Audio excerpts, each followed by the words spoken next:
Halo semua, di sini kita akan belajar tentang logika matematika. Jadi kalian perhatikan baik-baik ya. Logika merupakan dasar dari semua penalaran atau rosyani.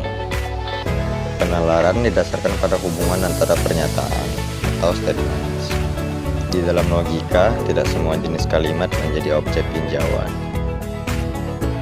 Proposisi adalah pernyataan atau kalimat deklaratif yang bernilai benar, true atau salah, false, tetapi tidak keduanya. Adapun permainan yang pertama yaitu gajah lebih besar daripada tikus. Apakah ini sebuah pernyataan? Ya. Apakah ini sebuah proposisi? Ya. Apakah ini nilai kebenaran dari proposisi ini? Benar. Adapun permainan kedua yaitu Y lebih besar dari 5. Apakah ini sebuah pernyataan? Ya. Apakah ini sebuah proposisi? Tidak. Nilai kebenaran dari pernyataan tersebut bergantung pada Y, tapi nilainya belum ditentukan. Berikut adalah contoh kalimat pernyataan yang merupakan proposisi. Yang pertama adalah 13 adalah bilangan ganjil. Yang kedua adalah Soekarno adalah alumnus UGM.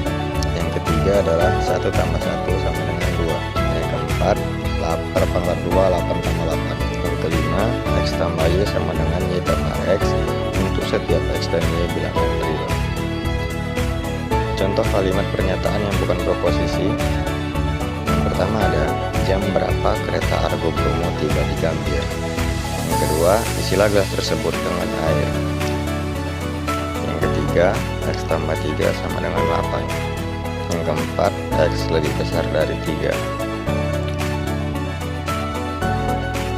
Pernyataan yang melibatkan ubah variabel disebut predikat, kalimat terbuka atau fungsi proposisi. Contohnya yaitu X lebih besar dari 3 atau Y sama dengan X tambah 10.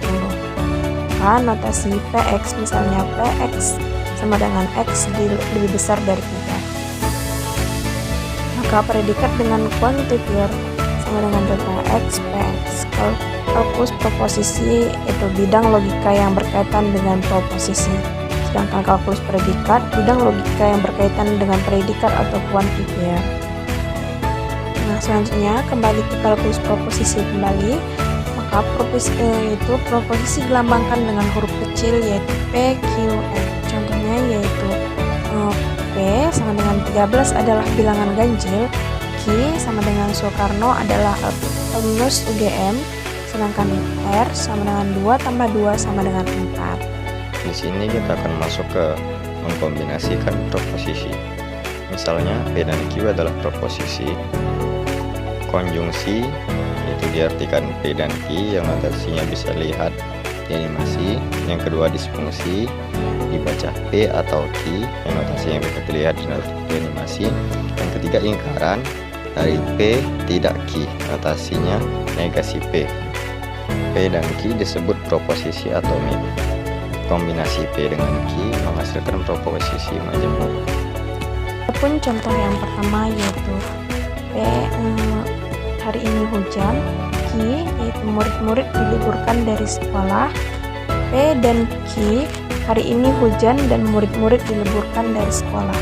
P atau Q hari ini hujan atau murid-murid diliburkan dari sekolah. Negasi P-nya tidak benar hari ini hujan atau hari ini tidak hujan. Contoh yang kedua yaitu P sama dengan 17 adalah bilangan prima, benar. Q bilangan prima selalu ganjil, salah. P dan Q 17 adalah bilangan prima dan bilangan prima selalu ganjil, itu salah. Nah, tabel kebenarannya bisa dilihat di video ini ya. Proposisi majemuk disebut tautologi jika ia benar untuk semua kasus. Proposisi majemuk disebut kontradiksi jika ia salah satu untuk semua kasus. Di sini ada contoh dari tautologi yaitu P atau negasi P dan Q adalah sebuah tautologi. Lalu untuk contoh kontradiksi adalah P dan Q dan negasi P atau Q. Hukum-hukum logika disebut juga hukum-hukum aljabar proposisi. Dijungsi eksklusif Kata atau OR dalam operasi logika digunakan dalam salah satu dari dua cara. Yang pertama exclusive OR atau berarti P atau Q atau keduanya. Contoh, tenaga IT yang digunakan harus menguasai bahasa C++ atau Java. Yang kedua exclusive OR atau berarti P atau Q tetapi bukan keduanya. Contoh, dihukum 5 tahun atau denda 10 tahun. Bentuk proposisi jika P maka Q. Notasinya dilambangkan dengan P maka Q seperti gambar. Proposisi P disebut hipotesis, antecedent, premis atau kondisi. Sedangkan proposisi Q disebut konklusi atau konsekuen. Perhatikan bahwa dalam implikasi yang dipentingkan nilai kebenaran premis dan konsekuen, bukan hubungan sebab dan akibat di antara keduanya. Beberapa implikasi di bawah ini valid meskipun secara bahasa tidak mempunyai makna. Jika 1 tambah 1 sama dengan 2, maka Paris ibu kota Perancis. Jika n bilangan bulat, maka hari ini hujan. Varian proposisi bersyarat converse, kebalikan dari P maka Q. Kebalikannya adalah Q maka P.